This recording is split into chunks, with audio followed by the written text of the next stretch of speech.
Muy buenos días.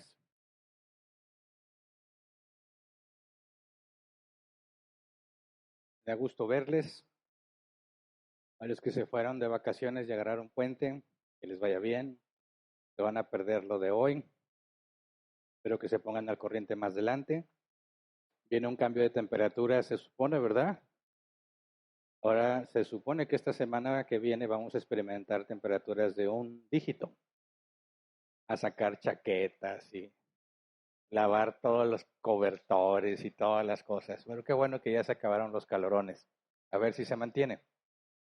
Hoy vamos a continuar con el estudio de los 10 mandamientos y el mandamiento del día de hoy es polémico.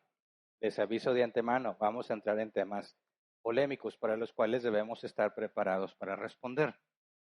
La semana pasada vimos el quinto mandamiento, honra a tu padre y a tu madre para que disfrutes de una larga vida en la tierra que te da el Señor tu Dios. Y profundizamos en ver qué es la honra, cómo la honra no nada más se debe a los padres, sino a todos, ¿verdad? Y vimos cómo eso se deriva también en respetar las autoridades, mandamientos que tenemos explícitos en el Nuevo Testamento. Vimos también lo que esta promesa dice, el apóstol Pablo dice que es una promesa de disfrutar de una larga vida en la tierra. Vimos la posible interpretación, dado que Dios ya tiene definido nuestros días. Dios no va a reaccionar según lo que tú estés haciendo, sino que eso ya está definido. Y cómo deberíamos interpretar entonces esta parte. El día de hoy, el sexto mandamiento es no mates, no mates. Y este mandamiento en realidad parece muy sencillo de comprender, pero en mi experiencia, conmigo mismo y con otros cristianos que me ha tocado conocer sus casos, llego a la conclusión de que es uno de los que no están bien comprendidos. Es uno de los mandamientos que puede ser muy profundo y al mismo tiempo no le damos mucha importancia porque pensamos que lo entendemos. Y luego, la falta de una comprensión profunda de este mandamiento nos lleva a cosas difíciles de responder, a situaciones difíciles de explicar. Y por la profundidad de este mandamiento lo vamos a ver en dos partes. Hoy nos vamos a enfocar en la parte negativa, no que tenga algo mal, sino que el mandamiento está en negativo, no mates, ¿verdad? Pero ya vimos que los mandamientos son elípticos, así que si hay un mandamiento en negativo, este mismo mandamiento tiene una parte en positivo. Hoy vamos a ver el enfoque en negativo de no mates y el domingo que viene, si Dios lo permite, vemos el lado positivo que Jesús enseñó. Jesús, al igual que otros mandamientos que ya estudiamos, Jesús deja en clara que la interpretación de aquel entonces estaba equivocada, estaba incompleta y le da el sentido completo y también hay ahí muchas cosas que profundizar. Entonces, por esa razón, hoy vamos a ver la parte 1 del sexto mandamiento y si Dios lo permite, la próxima semana vemos la parte 2. Así que antes de empezar a estudiar, vamos a orar así como estamos. Gracias te damos, Dios, por este día, por el cambio de temperatura, por el frío que viene, porque estamos aquí con salud, por los que estamos enfermos o estén enfermos, también te damos gracias. Te damos gracias por todo lo que nos has dado y lo que nos permites experimentar. Ayúdanos que este tiempo que estamos destinando sea útil, sea edificante, que por medio de tu Espíritu Santo podamos comprender más allá de lo que leemos, que tu Espíritu Santo nos ayude a profundizar para poder dar respuesta cuando se nos demande. Ayúdenos, Padre, a usar todo esto que estamos aprendiendo para tomar buenas decisiones, para guiar nuestras vidas y hacerlo todo para tu gloria. Te lo pedimos en el nombre de Jesús. Amén. Bien. Yo, en particular, este mandamiento tiene un valor especial para mí, así que tiene que ver el no mates, ¿verdad? Como si no hablo de un asunto emocional, sino de algo que me pasó. No traté de matar a alguien, ni trataron de matarme a mí, sino que hace muchos años, cuando yo empezaba en el cristianismo, yo tenía varios compañeros de trabajo que eran muy polémicos y les gustaba mucho hacer polémica. Y pues yo tenía muy poco tiempo como cristiano. A ellos les gustaba mucho estar discutiendo, no peleando, discutiendo, estar sobrepesando las ideas, comparando la cosmovisión de las personas. Ellos ya tenían experiencia en eso, eran quizás 8 o 10 años más grandes que yo. Entonces me llevaban ventaja. Ellos sabían que yo era cristiano y un día se puso la polémica en cuanto al tema de pena de muerte. Pena de muerte para asesinos y secuestradores. Hubo un tiempo en nuestro país en que eso estaba en boca de todo mundo, ¿verdad? Y me preguntaron, ¿los cristianos están a favor o en contra de la pena de muerte para asesinos y secuestradores? Con lo que me daba mi entendimiento, ¿verdad? Yo les dije, no, eso está mal. No puedes quitarle la vida a ninguna persona. Me dijeron, ¿por qué? Porque el mandamiento dice, no matarás. ¿Me explico? Además, en mi razonamiento, Dios es un Dios de amor, ¿no? Jesús vino a ofrecer el perdón. Entonces, si alguien comete un pecado tan grave, pues se le debe extender el perdón. Nunca deberías llegar a quitarle la vida. Entonces, yo en lo mejor de mi entendimiento respondí, no, yo no estoy de acuerdo. Eso está mal porque el mandamiento prohíbe matar. ¿Correcto? Lo que yo no sabía es que ellos ya estaban preparados para esa respuesta. Yo caí en la trampa, literalmente. Caí en la trampa que me tendieron porque dijeron, ok, ¿qué pensarías si Dios te mandara a matar a las personas? No, no puede ser. Dios es un Dios de amor. Dios nunca me mandaría a hacer algo así. Me dijeron, sí, vamos a Deuteronomio 20, versículo 16 al 18. Deuteronomio 20, 16 al 18. Por eso me di cuenta que era una trampa y caí redondito. Porque para que alguien que no sea cristiano tenga un versículo listo para mencionar es porque se preparó, ¿verdad? Es algo que él ya conoce. Estaba esperando que yo diera esa respuesta para poder leerme ese versículo. Vamos a leer Deuteronomio 20, 16 al 18.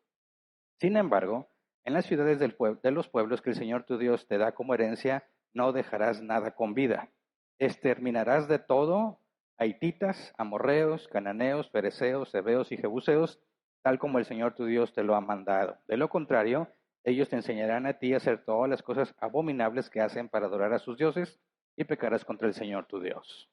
Así que dice literalmente que tenían que matar, exterminar, no a unas cuantas personas, sino a los hititas, los amorreos, cananeos, fereceos, heveos y jebuseos, porque ellos no tienen la misma doctrina, porque me van a enseñar cosas que Dios no manda. Entonces dice, ¿cómo es posible? ¿Cómo es posible que el mandamiento dice no mates, pero Dios le pide a los israelitas que maten a todos esos pueblos? Muchísima gente. Yo no sabía qué responderle. Y me dijo, otra pregunta, ¿no te parece que es una hipocresía que Dios te diga no mates y luego te ordena ir a matar a todas esas personas? Ahora, no me hizo la pregunta en privado, estábamos todos en el departamento y yo era el único cristiano.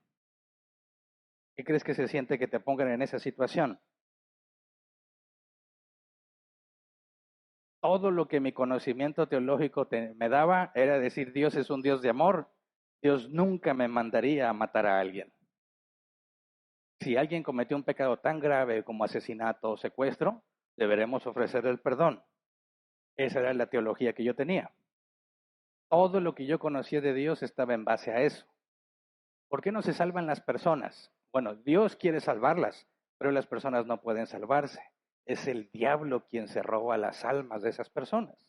Entonces creas en tu mente un concepto de Dios donde el pobre Dios está sentado en su trono, deseando que le vaya bien a todo mundo, pero las personas no quieren. Y el mugroso Satanás se lleva a las personas al infierno. Esa es la cosmovisión que tú te creas, que Dios, aunque es bueno, no puede hacer nada para evitarlo. Entonces, no cabe en mi cabeza la idea de que Dios le diga a los israelitas, vayan y maten a todos esos pueblos. Es un choque, ¿verdad? El Dios que me han enseñado no cuadra con el versículo que me estaban leyendo. Y eso genera un conflicto, porque aunque yo quiero y estoy convencido de que Dios es real, la evidencia que pone enfrente a mí me demuestra que lo que yo creo acerca de Dios está mal. Está mal. Por supuesto que me sentí totalmente avergonzado, ¿verdad? No hallaba dónde meter la cabeza, porque todos se me quedaban viendo y con una cara de satisfacción. Así como diciendo, ándele, es falso que ese Dios que los cristianos enseñan sea real. No puede ser real y la propia Biblia lo demuestra. Todo ese día me sentí muy mal. Y no nada más ese día. Me duró meses sintiéndome mal porque el día siguiente que vengo al trabajo, otra vez no encuentro dónde meter la cabeza. Porque sé que no puedo responder, sé que lo que yo creo no es consistente con lo que me acaban de enseñar en la Biblia. Ahora, ¿qué piensas tú?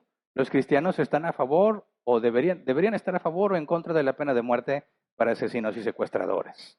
Imagínate que te hacen esa pregunta a ti. Todos en el departamento veían mal a estos que me preguntaron. Ellos decían, que los maten. Y todos, no, ¿qué pasó? No, sí, que los maten. Que maten a esos faltos de gracia, o sea, desgraciados. Que los maten. Y todos, oye, es una posición muy radical, ¿verdad? Muy sanguinario, muy frío. Tú hablas de un Dios de amor y luego te muestran estas cosas que Dios mandó y te destruye tu concepto de Dios. Así que dije, necesito ayuda. Tuve que ir a preguntar a todos los que yo conocía, ¿verdad? A mis hermanos en Cristo, oye, si la Biblia dice no mates, ¿por qué Dios mandó matar a todos estos? Y se quedaban, pues no sé. Vamos con el líder de jóvenes, porque estaba muy joven todavía. Vamos con el líder de jóvenes, vamos con el líder de jóvenes. Ahora que yo veo, no tenía ningún caso de preguntar al líder de jóvenes. El líder de jóvenes nada más nos ponía a jugar. Entonces se trataba de ser líder de jóvenes, de organizar dinámicas y mantenernos divertidos y entretenidos.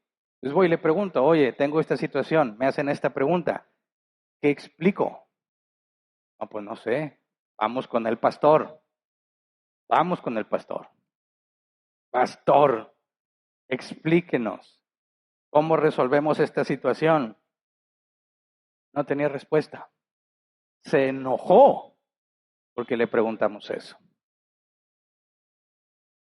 Y a mí me empezó a hacer mucho ruido el decir, ¿por qué? ¿Por qué nadie sabe?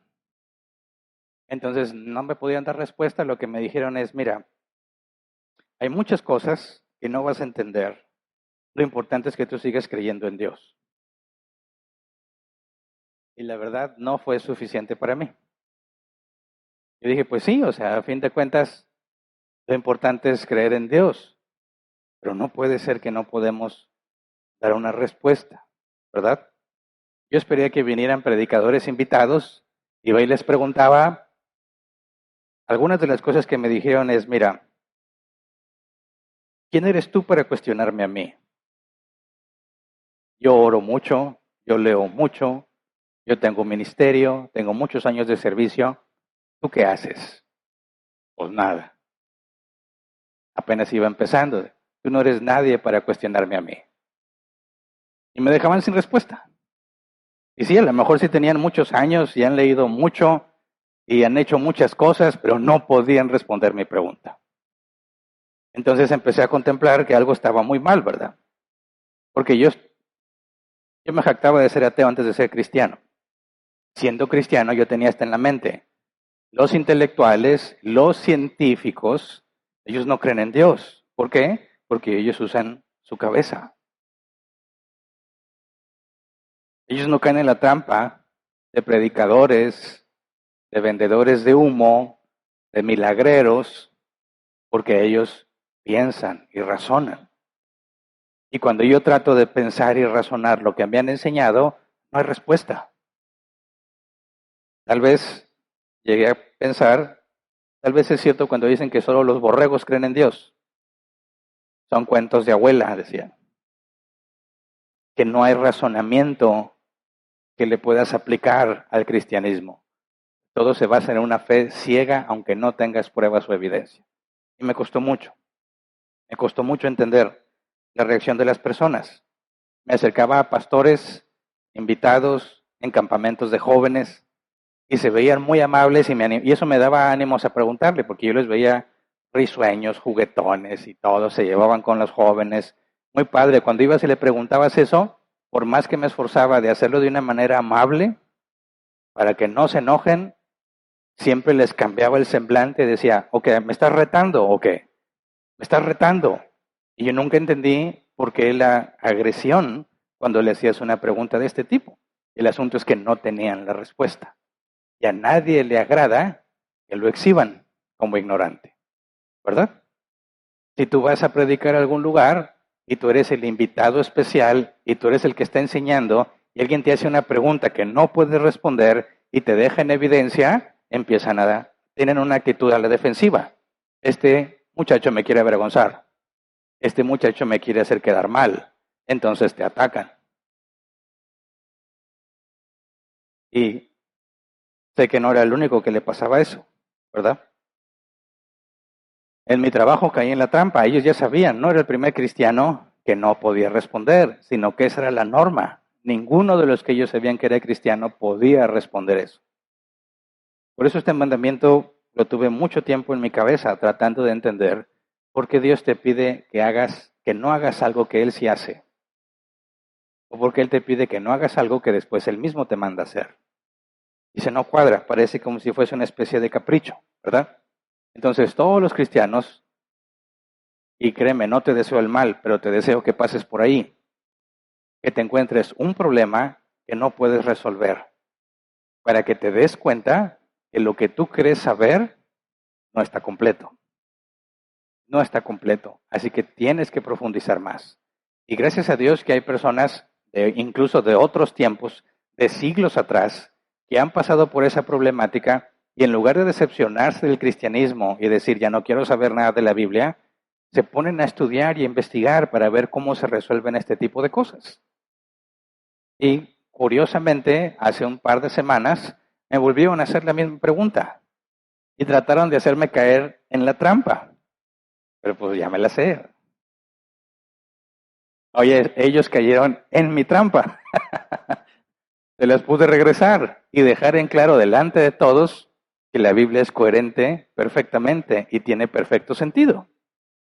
Entonces, vamos a entender primero este mandamiento, qué significa lo que Dios está haciendo, por qué si mandaba a los israelitas a matar a toda esa gente y no hay ningún problema de consistencia o de contradicción en lo que Dios ha dicho. Entonces necesitamos profundizar en el mandamiento, en cómo es que Dios explicó este mandamiento para poder entender el asunto raíz del aparente problema que presentan los cristianos. Y es una responsabilidad.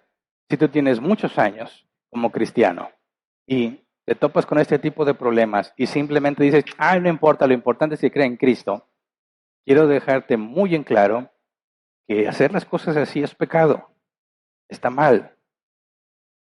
Vamos a leer primero de Pedro 3:15 al 16. Dice, más bien honren en su corazón a Cristo como Señor. Estén siempre preparados para responder a todo el que les pida razón de la esperanza que hay en ustedes.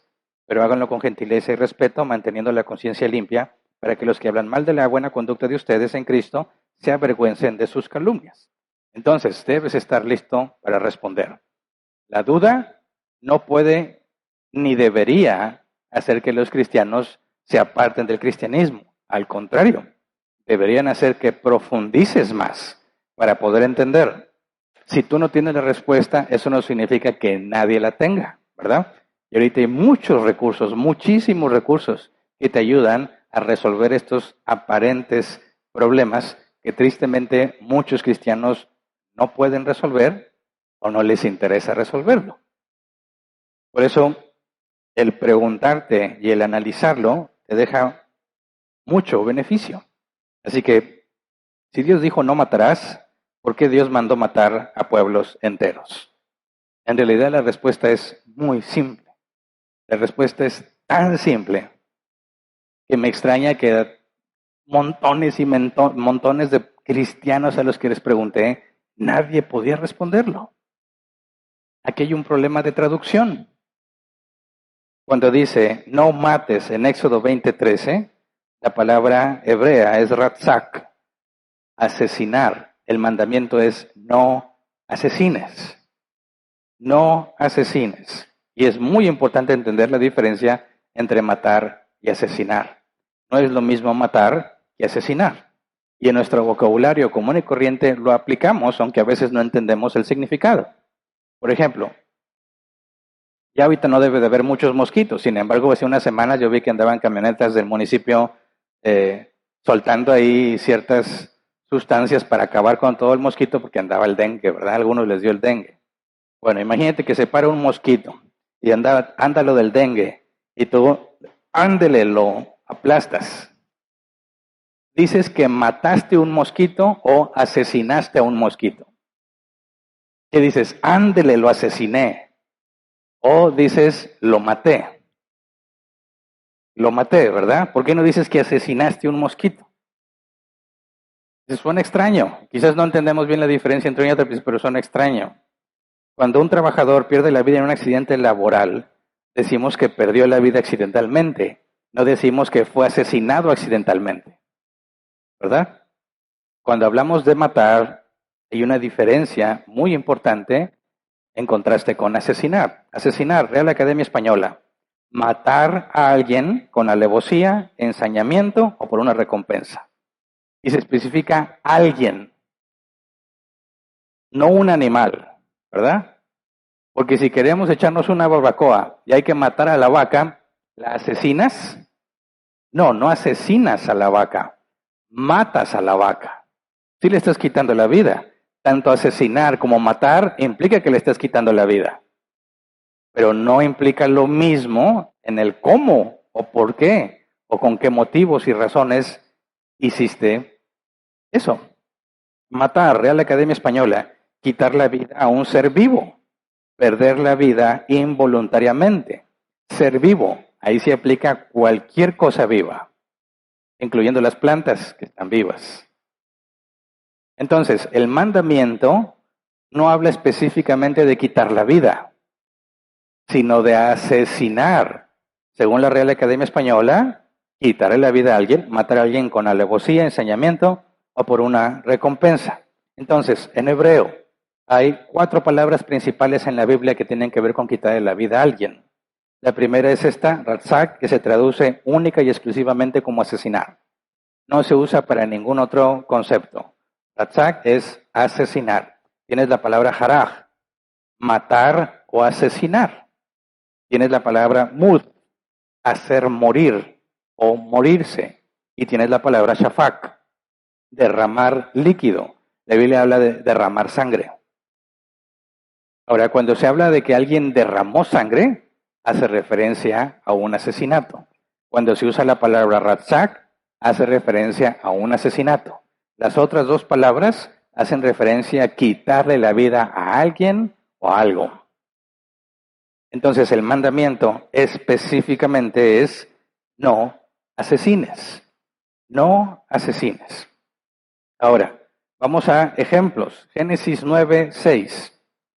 Génesis 9:6 dice, si alguien derrama la sangre de un ser humano, otro ser humano derramará la suya, porque el ser humano ha sido creado a imagen de Dios mismo. Aquí se usa la palabra que les dije que es shafaj, que es derramar. Si alguien derrama la sangre de un ser humano, otro ser humano derramará la suya. ¿Qué está diciendo Dios aquí? ¿Cuál es la pena para un asesino? Pena de muerte, ¿verdad? Dios está diciendo, alguien derrama la sangre de una persona, otra persona derramará la sangre de él. Números 35-31. No aceptarás rescate por la vida de un asesino condenado a muerte. Tendrá que morir. ¿No lo puedes cambiar por cadena perpetua? ¿A servicio comunitario? No. No aceptarás rescate. No puede ser librado de eso. Tendrá que morir. Dios es el que dice eso. Dios es quien lo ordena. No en los tiempos de Moisés, sino desde después del diluvio. Una regla para todo ser humano. Porque luego he escuchado que algunos dicen, no, es que no estamos bajo la ley de Moisés. Ya demostramos que los 10 mandamientos sí siguen vigentes.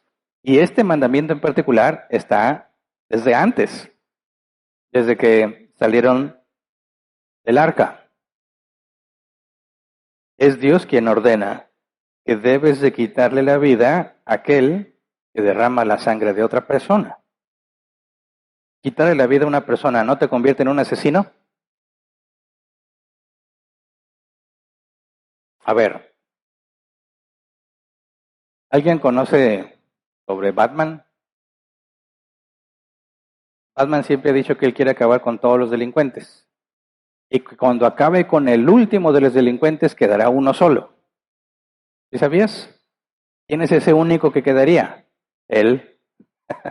¿Por qué? Porque reconocía que no actuaba bajo la ley, sino de forma independiente, lo que está mal. Entonces Batman dejaba en claro, voy a acabar con los delincuentes y cuando acabe con todos, solo quedará uno, el mismo. Piensa en esto. Sí, alguien derrama la sangre de otra persona. Dice Dios que yo derrame la tuya. ¿Y ahora qué aplica conmigo? Alguien tiene que derramar la mía. Y luego derramar del que la derramó. Y así, hasta que no quede nadie vivo. Pues no suena, ¿verdad? Así que Dios explica. Dios da una explicación detallada de cuándo se aplica esta condena, esta pena de muerte y cuándo no aplica. Vamos a Números 35, 16 al 21. Dice, lo voy a leer completo y luego lo desglosamos. Dice, si alguien golpea a una persona con un objeto de hierro y esa persona muere, el agresor es un asesino y será condenado a muerte. Si alguien golpea a una persona con una piedra y esa persona muere, el agresor es un asesino y será condenado a muerte. Si alguien golpea a una persona con un pedazo de madera y esa persona muere, el asesor es un asesino y será condenado a muerte. Corresponderá al vengador matar al asesino. Cuando lo encuentre, lo matará. Si alguien mata a una persona por haberle empujado con malas intenciones, o por haberle lanzado algo intencionalmente, o por haberle dado un puñetazo por enemistad, el agresor es un asesino y será condenado a muerte. Cuando el vengador lo encuentre, lo matará. El vengador, y yo sé que muchos van a pensar, Tony Stark, Thor, Viuda Negra. No, ¿verdad? Nada que ver. Dice, si alguien golpea a una persona con un objeto de hierro y esa persona muere, el agresor es un asesino. Está explicándonos cuándo alguien es un asesino y cuándo no, a pesar de que los dos le quitaron la vida. ¿Me explico? Si usaste un objeto de hierro y pierde la vida. Si usaste una piedra, si usaste algo de madera. Te está diciendo tres posibles armas, ¿verdad? Para poder quitarle la vida. En estos tres casos, dice, es un asesino. Versículo 19, corresponde al vengador matar al asesino. Cuando lo encuentre, lo matará. El vengador, ¿quién es el vengador? La palabra hebrea se traduce como vengar, redimir o actuar como pariente redentor. Pariente redentor lo estudiamos cuando estudiamos a Cristo, que Él es nuestro redentor, nuestro pariente redentor. Biblia de Estudio de la Reforma dice, tradicionalmente se designaba un miembro de la familia de la víctima para vengar la muerte de ésta matando al homicida. En ese contexto histórico, si tú tenías un familiar a quien le quitaron la vida en estas tres condiciones, era tu responsabilidad quitarle la vida al que le quitó la vida a tu familiar. El léxico de Berea, o bereano, léxico bereano, la traducción al español quizás. El concepto de pariente redentor era fundamental para mantener la integridad familiar y la propiedad dentro del clan. El pariente redentor tenía el deber de redimir a un pariente que se había vendido como esclavo, de recomprar las tierras familiares que se habían vendido y de casarse con una viuda para preservar el linaje, como el caso de Ruth y Boaz. Esta función no era solo una obligación legal, sino también moral y social que reflejaba la naturaleza comunitaria y de pacto de la vida israelita. Entonces, normalmente se ponía al hermano mayor, ¿verdad? Y si mataban al hermano mayor al que le seguía, si los hijos eran pequeños, pues era el papá el que se hacía responsable. Entonces, si mataron a alguien en tu familia, ¿quién debe ser el vengador? Te buscaba ver quién es el hermano mayor ahí, o si no hay hermano mayor que sigue, es el papá, se define, tú eres el responsable de quitarle la vida al que mató a tu familiar. ¿Se entiende? ¿Y quién es el que está instituyendo esto? Dios. Es Dios quien dice, así debe de ser. Si con una piedra, con algo de hierro o con madera lo golpearon y lo mataron, Es responsabilidad del vengador quitarle la vida al que lo hizo. Entonces, si el vengador le quita la vida al asesino, ¿es el vengador un asesino? Si así lo fuese, el proceso se repetiría, ¿verdad? Alguien tendría que matar al vengador, nombrar a otro vengador, el vengador al vengador, y así hasta que no quede nadie. Es absurdo. ¿Qué es lo que se busca? Que haya justicia. Así que vamos al versículo 20. Si alguien mata a una persona por haberle empujado con malas intenciones, o por haberle lanzado algo intencionalmente, o por haberle dado un puñetazo por enemistad, el agresor es un asesino y será condenado a muerte. ¿Te fijas? No es el solo hecho de quitarle la vida a alguien, sino por qué.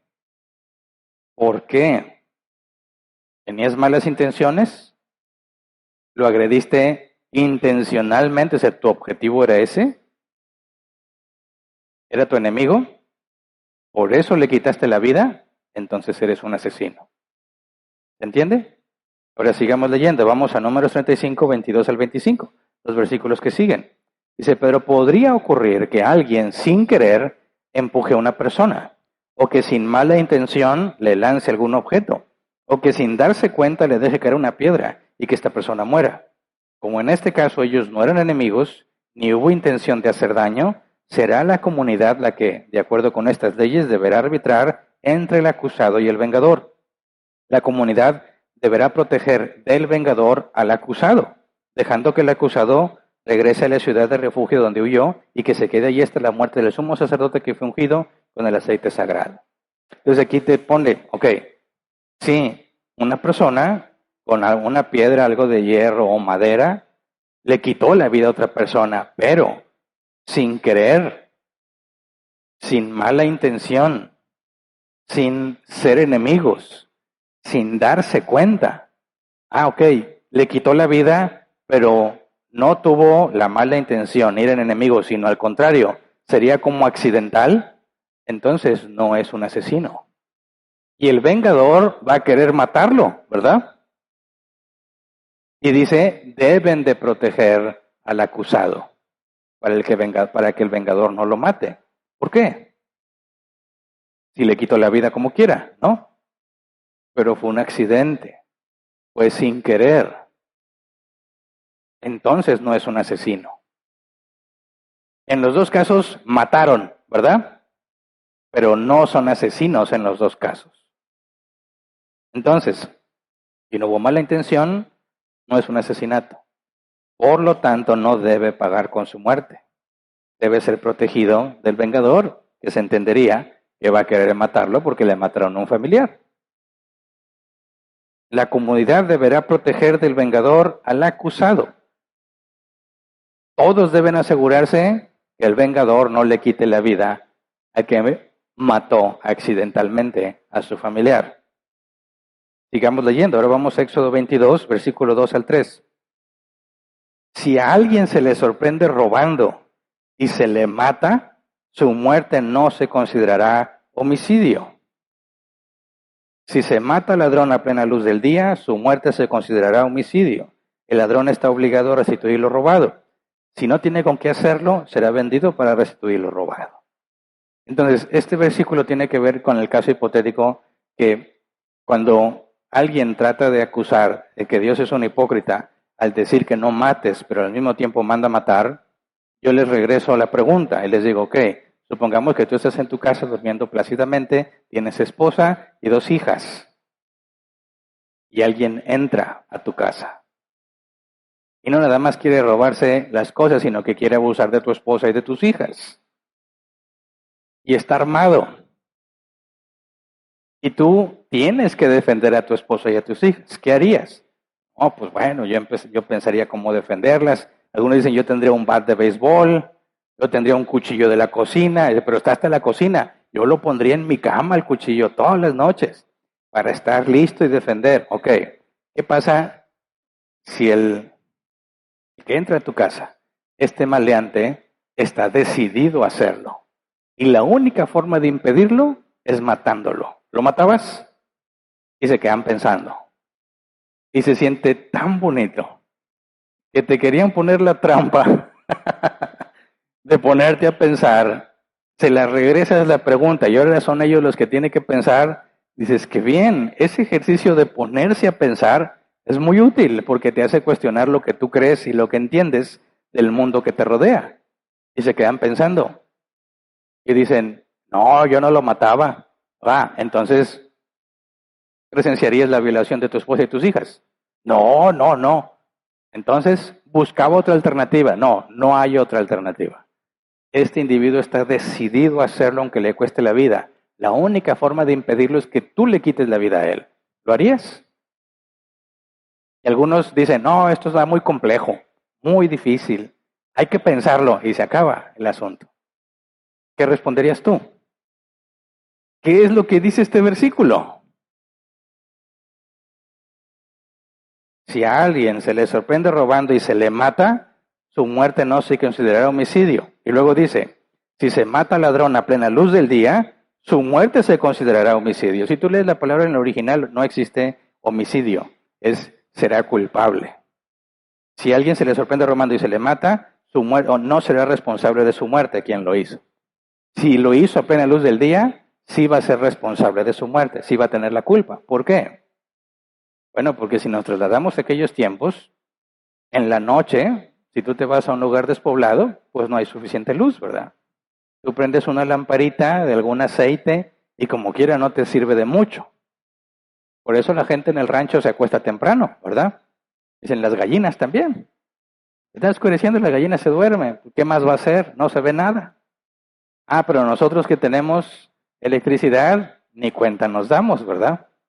Pero en aquellos tiempos, imagínate, pones una lamparita para alumbrar el cuarto, entra, no sabes quién es, la única forma de defender lo tuyo y a los tuyos es quitándole la vida, dice Dios, ¿le quitaste la vida?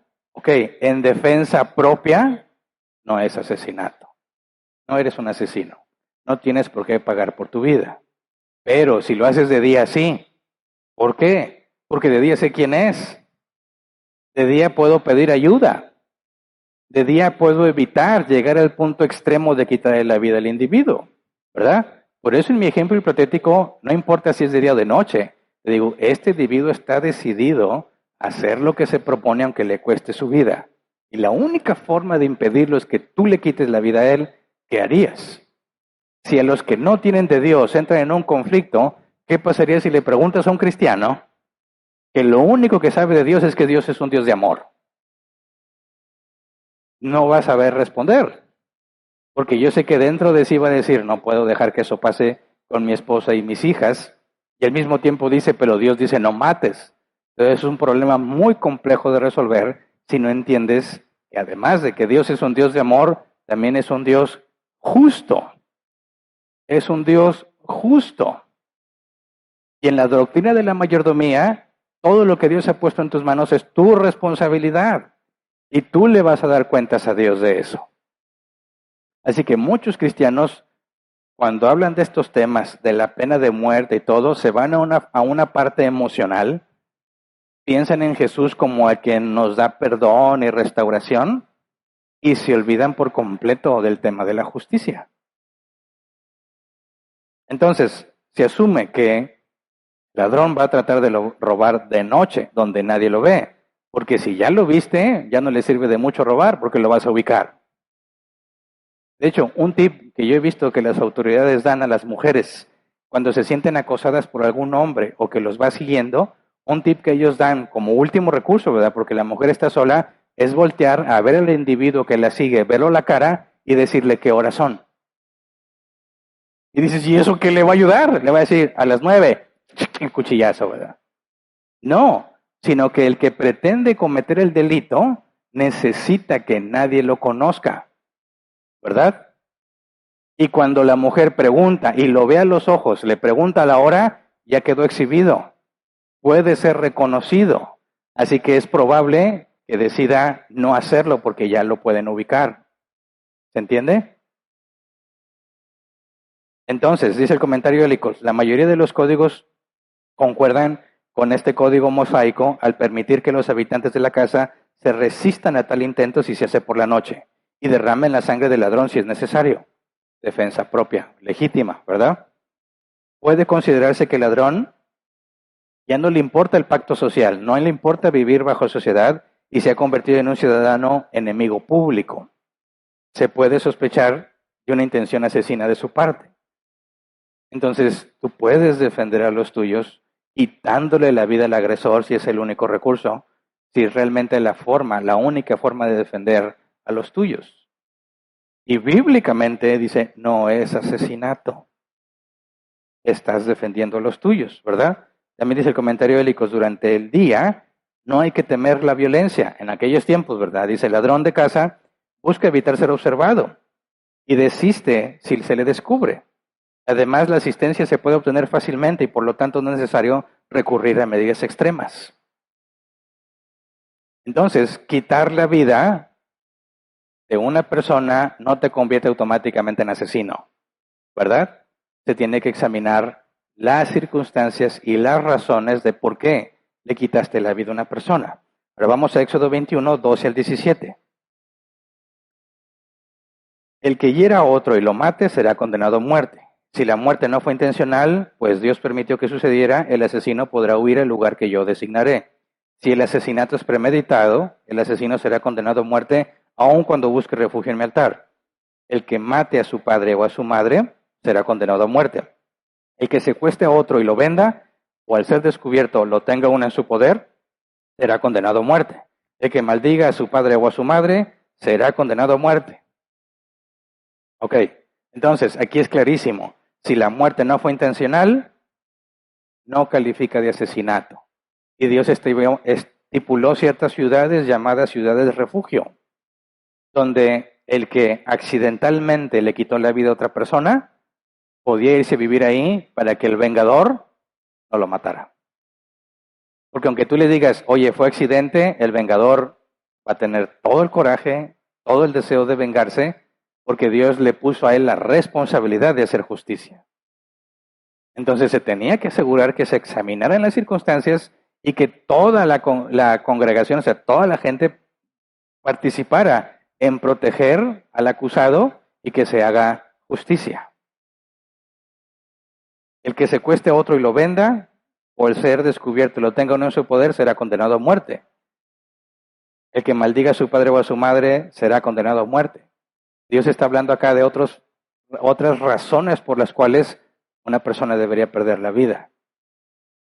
Entonces, me parece que la Biblia es clara en cuanto a la diferencia entre matar o quitar la vida y asesinar.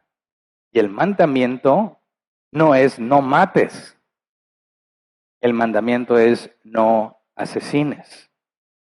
No asesines. Entonces, si dices, ok, asesinar es porque tengo toda la intención de quitarle la vida, ¿verdad? ¿El vengador no tiene toda la intención de quitarle la vida? ¿O sí? De eso se trata su chamba de vengador. Entonces, ¿no lo hace eso un asesino? No. Otras personas me preguntaron a mí este tipo de preguntas. ¿Por qué Dios manda matar? Lo mismo, ¿verdad? Bueno, porque una cosa es matar y otra cosa es asesinar. Y se queda pensando. No, pero entonces tú estás de acuerdo con la pena de muerte. Digo, mira, si yo parto de la escritura, no tengo ningún problema con la pena de muerte, porque es Dios mismo quien la instituyó para su pueblo. El problema es que nuestro sistema legal no es muy confiable, ¿verdad? Y pudieran estar quitando la vida a personas inocentes. Entonces siempre explico esta condición. Si el sistema legal funciona, la pena de muerte bíblicamente no es un conflicto, porque Dios la instituyó. El asunto aquí no es si debería o no haber pena de muerte, sino fortalecer todo el sistema de justicia. Para que haya o no haya, realmente solo los culpables paguen. Y en un momento más vamos a eso en el Nuevo Testamento. Pero el asunto es que el vengador, cuando tiene que quitarle la vida al asesino, él está haciendo justicia. Aunque tiene la intención de quitarle la vida, no se trata de una mala intención. ¿Por qué? Porque Dios estipuló el medio por el cual se hace justicia. Vamos a Éxodo 21, 23 al 25. Dice, pero si alguien resulta con heridas graves, esta será la indemnización. Vida por vida, ojo por ojo, diente por diente, mano por mano, pie por pie, quemadura por quemadura, golpe por golpe, herida por herida. Como le expliqué hace algunos meses, esto no es un mandato a vengarse. Es un mandato a mantener la proporción entre la falta y el castigo. ¿Me explico? Como vimos en el caso del ladrón, si se le sorprende de día, no lo puedes matar. Y tiene que reponer lo que robó. Tiene que pagar, devolver el valor. Y no nada más decir, bueno, pues me lo iba a llevar, ya no te debo nada. No. Lo que te estabas llevando, más una compensación por lo que hiciste. Ok, ahora eso sería lo justo, ¿verdad? Sería muy injusto que dices, oye, ¿quién se llevó mi carrito, no sé, de Hot Wheels, de los que en mis tiempos todos los niños tenías? Alguien se lo robó, mátenlo. Y dices, no. No. Ojo por ojo, diente por diente. O sea, hay que ponerle una pena proporcional a la falta, ¿verdad? Oye, te robaste el carrito, regrésalo, más una compensación. Es lo justo. ¿Pero por qué la compensación? Ahí te regresé el carrito. Sí, pues por los daños y prejuicios que me haces a mí. De hecho, eso me hace surgir una pregunta. Cuando alguien te choca, ya ves que el seguro paga, ¿verdad? Pero a ti no te compensan en nada. Si te chocaron de manera que el carro ya no se puede mover, el del seguro te va a decir, déjamelo aquí 2 meses, en lo que llegan las piezas y todo eso, ¿verdad? ¿Y qué vas a hacer tú esos 2 meses? ¿Vas a tener que gastar en cosas que no tenías por qué gastar? Porque alguien te chocó. ¿Y te dan compensación? No.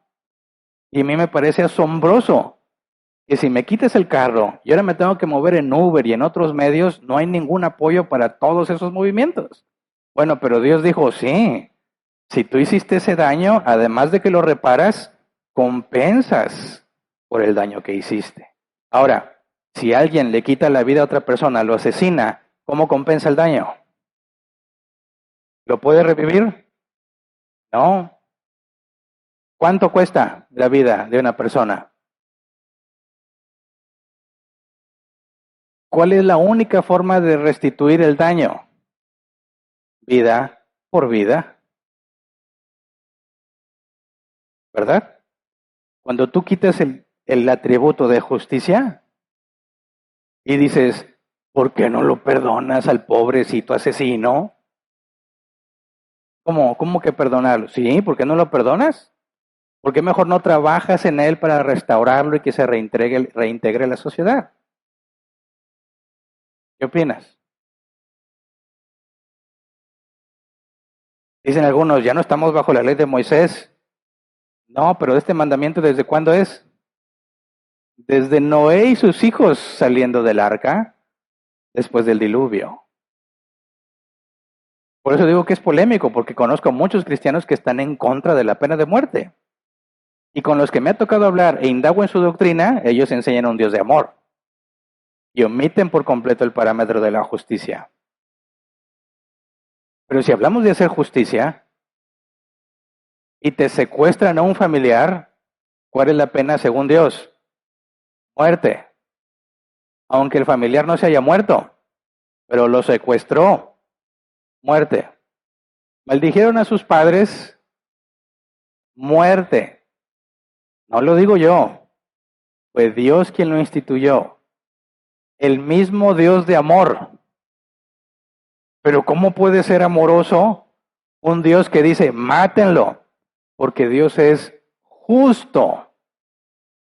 Si tú quitas el atributo de justicia, el Evangelio no es una buena noticia. ¿Por qué es una buena noticia el Evangelio? Porque dado que soy pecador y que Dios es perfectamente justo, estoy destinado a la condenación.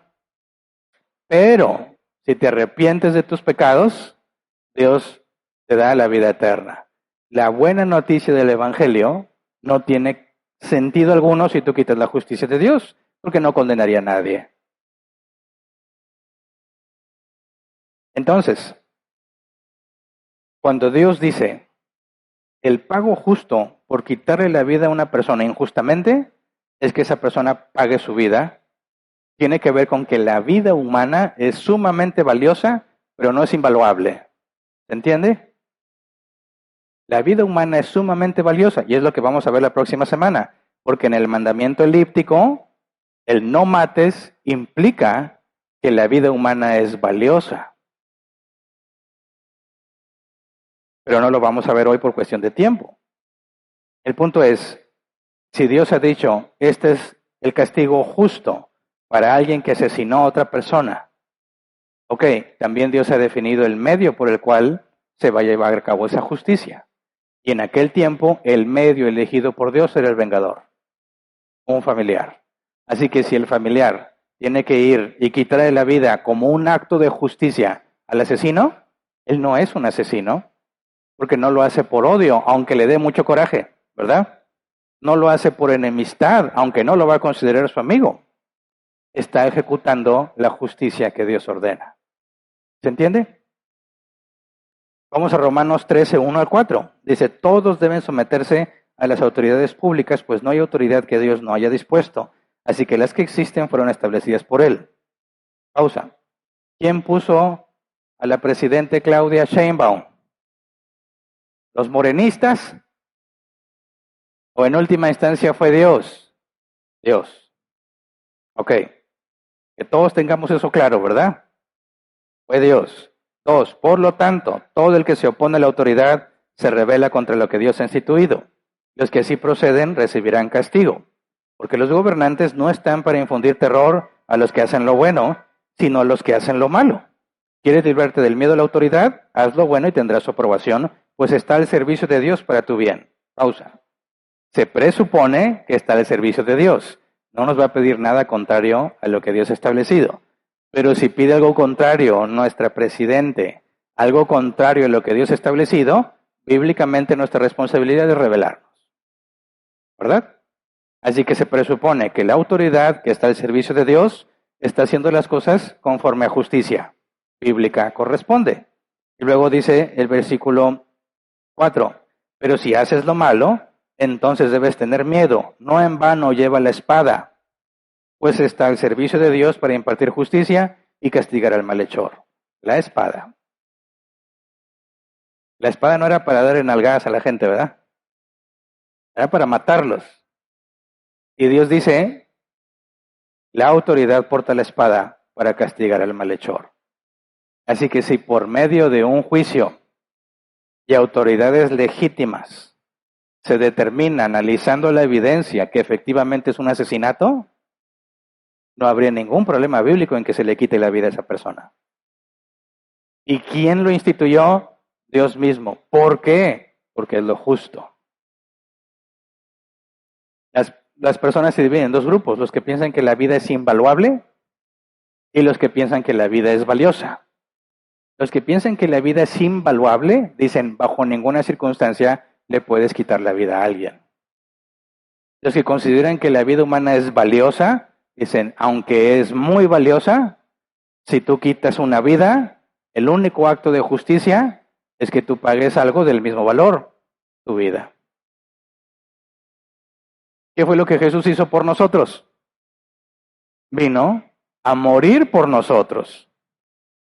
Un acto de justicia. ¿Merecíamos la muerte, la condenación? Sí, porque la paga del pecado es la muerte.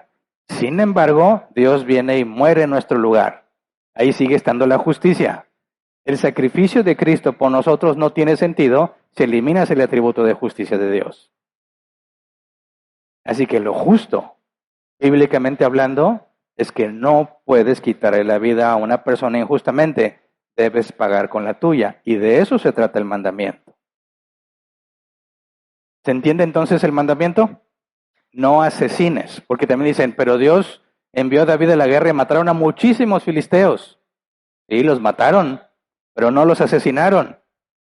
¿Cómo que no los asesinaron? No, porque ellos también venían a pelear, ¿verdad?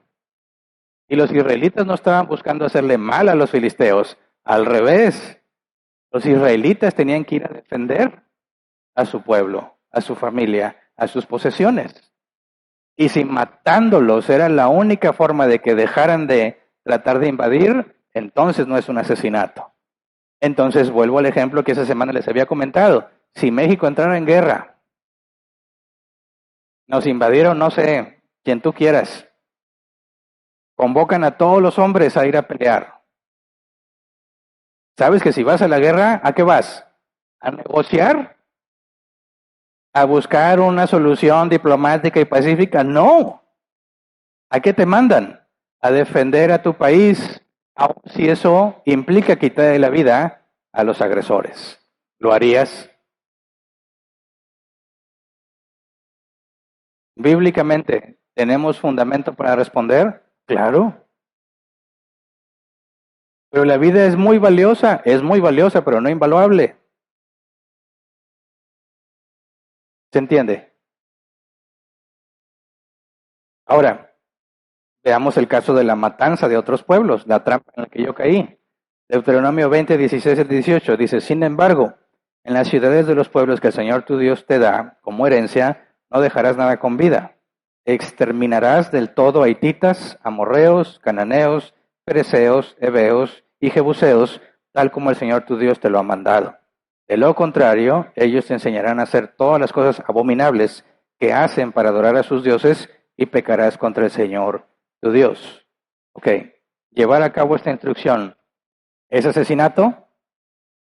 No puedo responder con este solo versículo, porque si imagínate, estaban los buenos y amigables jebuseos, tranquilamente ofreciendo sus hijos a los dioses, quemándolos en fuego y violando a los forasteros. Ellos estaban felices con su estilo de vida, tranquilamente, y llegan los israelitas y ¡árale! Los matan. ¿Qué pasó? ¿Eso es asesinato? Así sin razón alguna, porque Dios dijo, vayan y mátenlos. Dices, oye, eso suena muy mal. Eso sí entra en la categoría de asesinato, ¿verdad? Porque no porque haya otras personas que no vivan como yo justifica que yo vaya a quitarle la vida. Por eso, una lectura superficial, así como me leen a mí el versículo, pues te hace caer en la trampa porque no conoces la historia. Vamos a Deuteronomio 20, 10 al 15. Fíjate el procedimiento. Cuando te acerques a una ciudad para atacarla, hazle primero una oferta de paz. Si acepta y abre las puertas, todos los habitantes de esa ciudad quedarán bajo tu dominio y serán tus esclavos. Pero si la ciudad rechaza la paz y entra en batalla contra ti, la sitiarás. Y cuando el Señor tu Dios la entregue en tus manos, matarás a filo de espada a todos sus hombres. Como botín podrás retener a las mujeres y a los niños, y el ganado, y todo lo demás que hay en la ciudad. También podrás comer del botín de tus enemigos, que te entrega el Señor tu Dios. Así tratarás a todas las ciudades lejanas que no pertenezcan a las naciones vecinas. Yo sé que cuando algunos leen esto, se asombran mucho.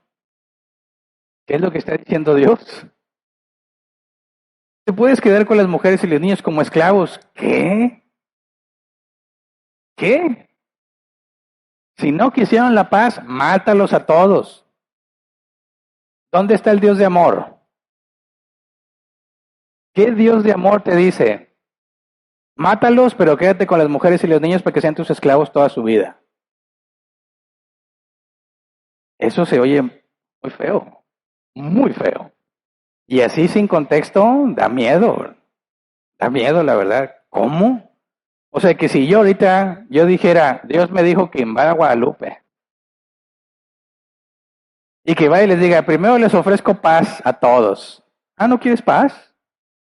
Entonces, voy a matar a los hombres y me voy a quedar con las mujeres y los niños para que sean mis esclavos. Porque Dios dijo. ¿Cuántos dicen amén? Me dices, ¿estás loco o qué te pasa?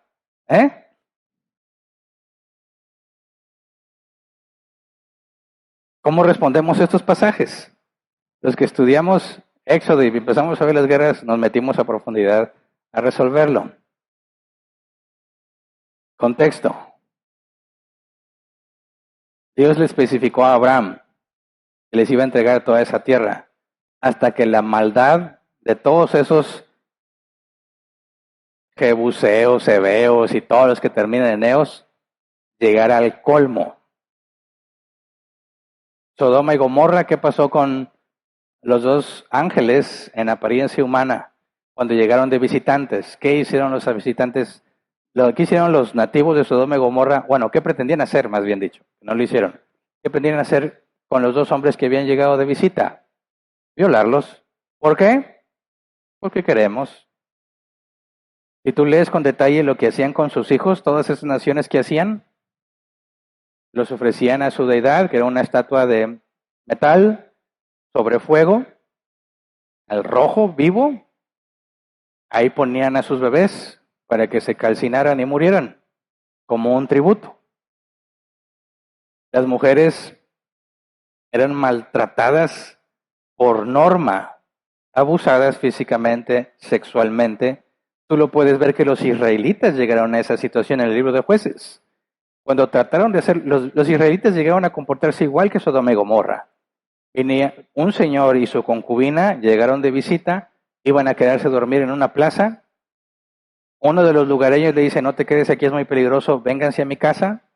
Cuando los recibe en su casa, llegan los habitantes y les dicen al que los recibió, suéltalos, vamos a violarlos. Estaba este hombre y su concubina. ¿Y qué fue lo que él hizo ante la turba que estaba afuera, demandando que les entregaran a estas dos personas para violarlas entre todos? ¿Qué es lo que hizo este hombre? Abrió la puerta y les aventó su concubina para que hicieran con ella lo que quisieran. Y lo hicieron. Quedó muerta a la mañana siguiente esa mujer con todo lo que le hicieron. ¿Y qué hizo este hombre? La descuartizó y mandó los cachitos a las distintas tribus de Israel para que dijeran, miren lo que se hace entre los israelitas. Casi siempre el ateo dice, ¿dónde está Dios que no detiene la maldad? ¿Dónde está? Ahí estuvo en Sodoma y Gomorra. Y estuvo en Canaán. Todas esas ciudades con una maldad extrema, Dios dijo, basta. Tienen que pagar por toda su maldad. Y así como Dios instituyó al vengador para que hiciera justicia con su familiar, Dios dijo, los israelitas van a hacer justicia en todas esas tierras. Porque merecían a la muerte como justicia.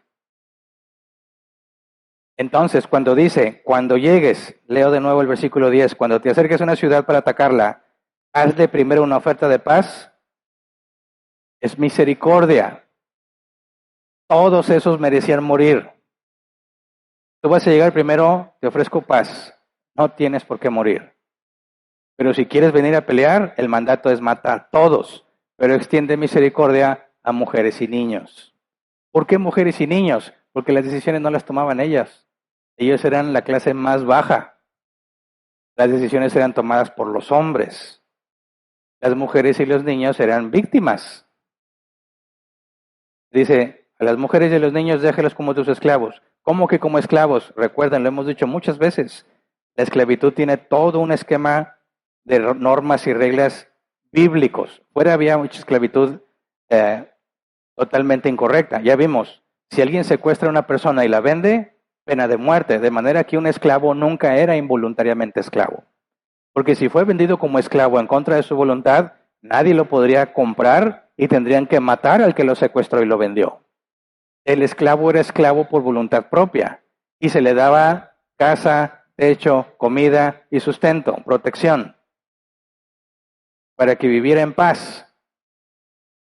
Entonces lo que Dios ordenaba es, ve y negocia la paz. ¿No quieren paz? Entonces mátalos a todos, pero extiende misericordia a mujeres y niños, para que vivan contigo, con las leyes bíblicas, para que conozcan al Dios de Israel y puedan vivir una vida pacífica.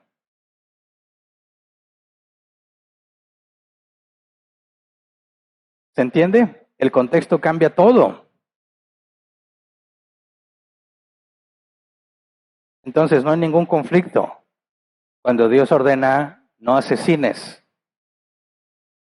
pero mandaba matar a los cananeos, porque Dios es justo. Dios es justo.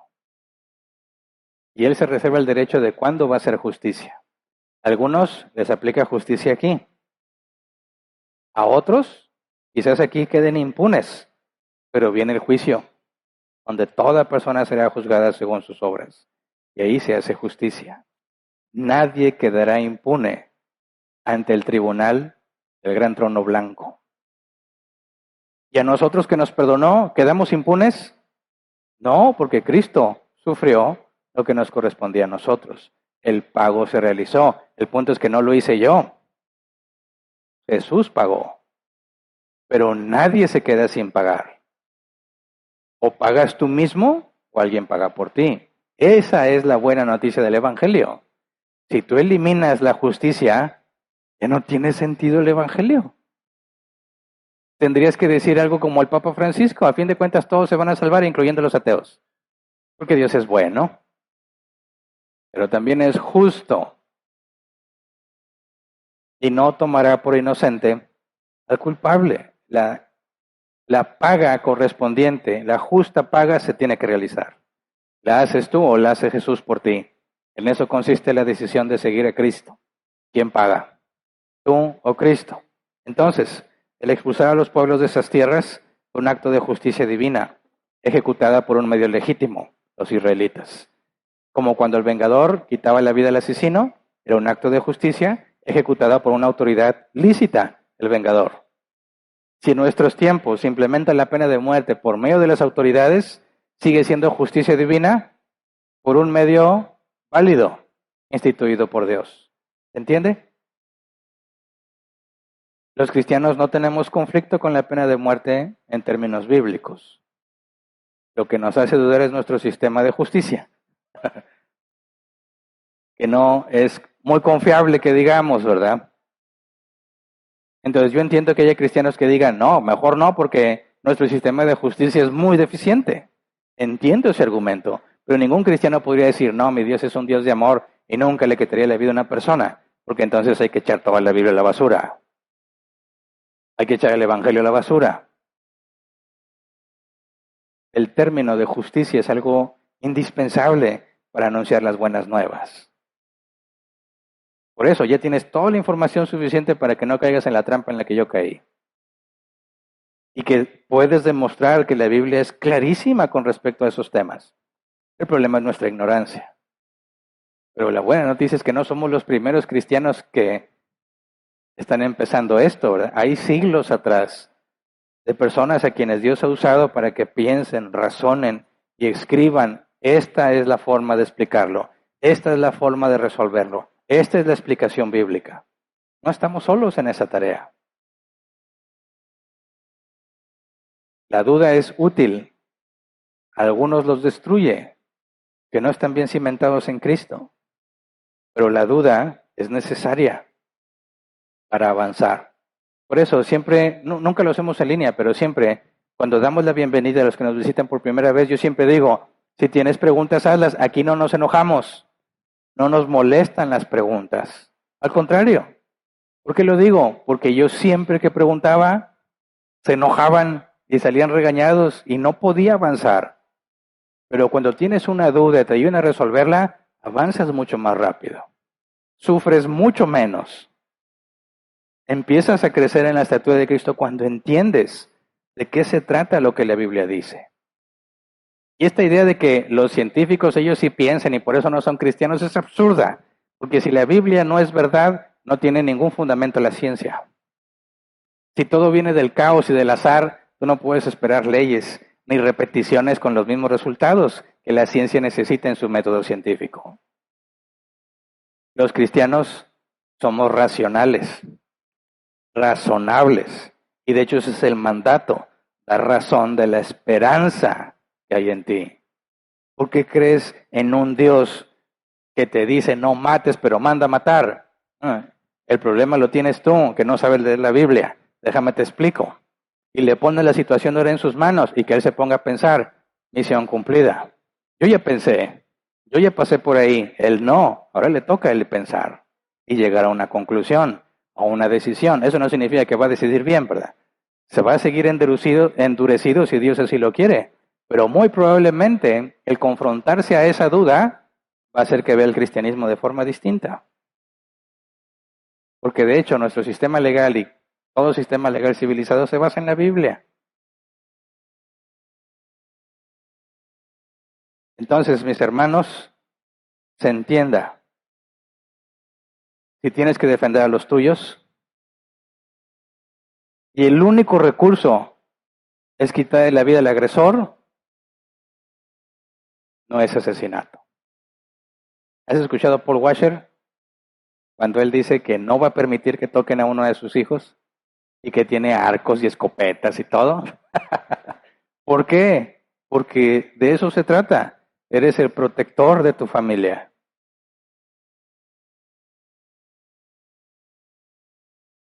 Haremos todo lo posible por nunca llegar a una situación extrema.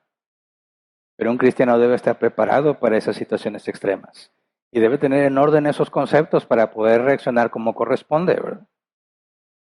Imagínate que diga uno, oye, pues están golpeando a mi hijo entre varios. Ah, pues yo también me puse para que me peguen, porque Jesús dijo que si te pegaban en una, pon la otra mejilla. No, qué mal, tu teología te lleva a errores muy graves. Una mala teología te lleva a un comportamiento contrario a lo que la Escritura dice. Una buena teología es, yo me voy a encargar de que nadie en mi casa sea agredido físicamente, y si alguien lo intenta, se las va a ver conmigo primero. Y a ver de cómo nos toca. Es muy distinto a decir, no, pues la Biblia dice que ponga la otra mejilla. Te conviertes en un inútil, bueno, para nada. La teología es muy importante para la vida, para las decisiones fundamentales. Aún para las más triviales tienes que tener en el contexto correcto lo que enseña la Escritura, para que tus decisiones sean buenas para ti y para los tuyos. ¿Me explico? Así que vamos a ponernos de pie y vamos a orar. Hasta aquí nos quedamos el día de hoy.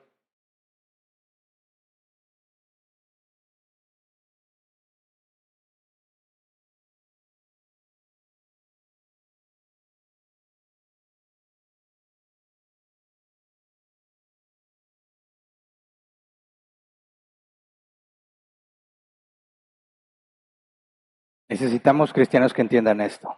Y eso es lo que necesitamos pedirle a Dios, sobre todo hombres que entiendan esto. Hay muchos esfuerzos por feminizar a los hombres.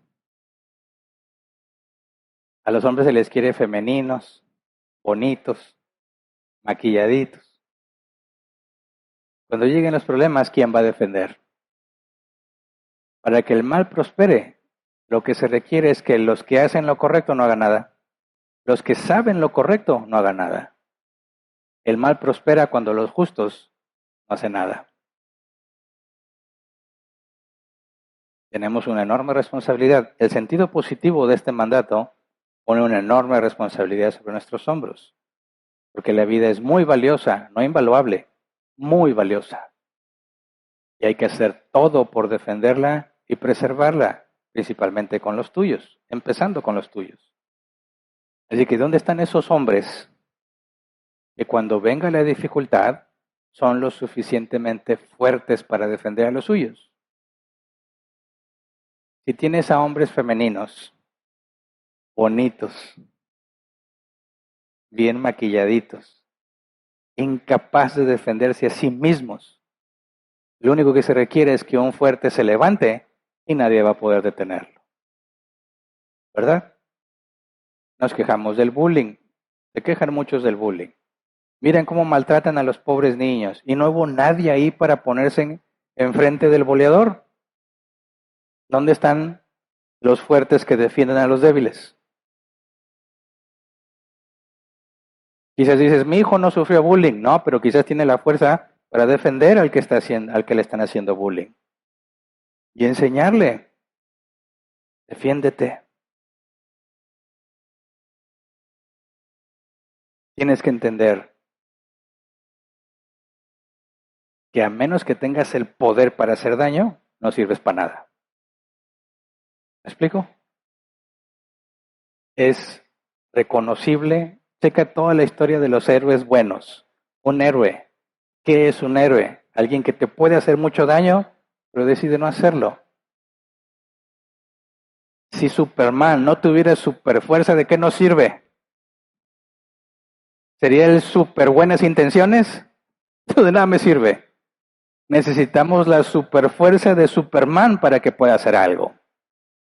Porque si tienes súper buenos deseos y súper buenas intenciones, pero no la fuerza, de nada sirve. ¿Verdad? Se requiere la fuerza de hacer daño, pero saber cuándo usarla. Y todos estos mandamientos mal interpretados provocan debilidad.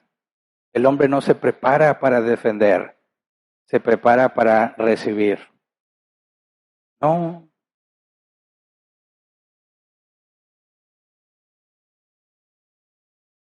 Hay mucho que hacer, hay mucho que aprender, pero tenemos que entender que aunque Dios es un Dios de amor, eso no le quita la justicia.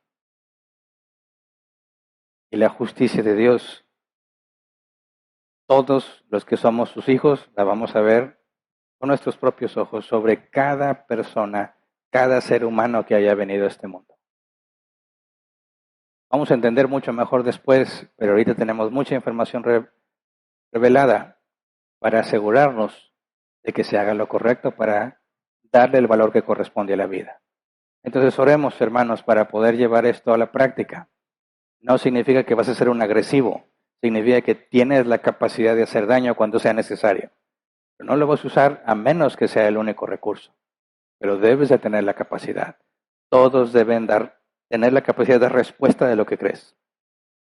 De anticiparte. Si la primera vez te pescan en curva, no hay problema. A todos nos pasa la primera vez. Pero no seas negligente, porque si pasa una segunda vez en el mismo tema, esa sí es tu culpa. Te pasó una vez, prepárate. Vuelve a pasar, estaba listo. Estaba listo. Ahora aprovecho eso para glorificar a Dios. Ese es el enfoque, aprovechar la oportunidad. No decir, no, yo a nadie le digo que soy cristiana porque luego me dicen cosas. Al revés. ¿Alguien tiene una pregunta? Con toda confianza. Si tú crees que estoy haciendo algo mal, dime, a lo mejor me sacas del error. A lo mejor yo te saco del error a ti. Sin miedo. Enseñemos que ser cristiano se trata de pensar, se trata de razonar y de comprender, no de emociones. Hay mucha hambre, lo he visto, hay mucha hambre de entender. El mundo ni siquiera entiende lo que ellos hacen. Aprovechemos para dar una respuesta razonable y que ellos vean que su propia cosmovisión carece de sentido, pero la cosmovisión cristiana hace perfecto sentido. Así que vamos a orar. Señor, ayúdanos a comprender tu palabra cada vez más, de manera que podamos entender.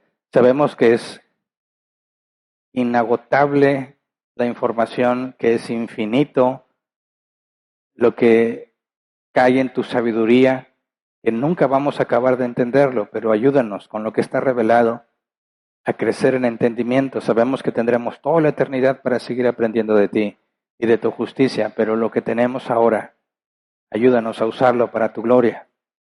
Ayúdanos a encontrar la respuesta de aquello que no nos queda claro y no descansar hasta tenerlo, para que podamos estar listos para responder, para que haciendo ese ejercicio mental podamos ayudar a otros a encontrar respuestas, para que teniendo nosotros claro el por qué has dicho tal o cual cosa, Señor, podamos avanzar en medio de esta cultura con pasos firmes, aunque vayamos contracorriente, sabiendo que tu verdad, tu revelación hace perfecto sentido. Que entre todas las cosmovisiones humanas, la única que hace perfecto sentido es la tuya, la bíblica. Ayúdanos, Padre, a usar nuestras mentes, nuestro razonamiento para comprender. Es algo que solo podemos hacer por medio de tu Espíritu Santo. Por eso te rogamos que nos ayudes a comprender, de manera que podamos ser luz en este mundo tan confundido. Nadie sabe por qué lo hace. Todos se basan en sus emociones, en sus sentimientos. No encuentran explicación a sus problemas. Ayúdanos, Señor, a hacer luz, explicando el porqué de lo que tú has dicho. ¿Cuál es el deber ser? ¿Por qué hacemos esto? ¿Por qué no lo hacemos? De manera que hace sentido. De manera que refleja que hay un propósito. Refleja que hay responsabilidad. No somos víctimas de cosas que corresponden al azar o aleatorios. Tú has puesto, Señor, un objetivo en nuestras vidas y tú controlas todas las cosas que pasan a nuestro alrededor. Ayúdanos a vivir de forma coherente, entender por qué hacemos lo que hacemos, cuál es el deber ser de las cosas, para luchar en alcanzarlo. Sabemos que en este cuerpo de muerte es imposible alcanzar la plenitud de las cosas, pero ayúdanos a crecer cada vez más a la estatura de Cristo, a la estatura del varón perfecto, que sea evidente para todos los que nos conocen que estamos creciendo, que estamos avanzando, que pasan los años y no son en vano, que venimos y escuchamos y entendemos y no se echa en saco roto, sino que lo ponemos en práctica. Ayúdanos a que nuestro crecimiento sea visible a todos, cristianos o no cristianos, para que puedan entender que no somos nosotros, sino tú por medio de nosotros. Ayúdanos, Padre. Hay muchas situaciones sin resolver. Hay mucho caos y mucha confusión en este mundo. Los jóvenes están extraviados, haciendo lo que escuchan que otros hacen. No entienden qué deben hacer, están perdidos y necesitamos llevar las respuestas, Señor. Necesitamos llevar tu luz a la oscuridad, de manera que puedan ver que hay esperanza y que conforme a tu propósito, cada uno de los que han sido destinados a salvación venga al conocimiento de Cristo. Queremos ser el medio, Señor.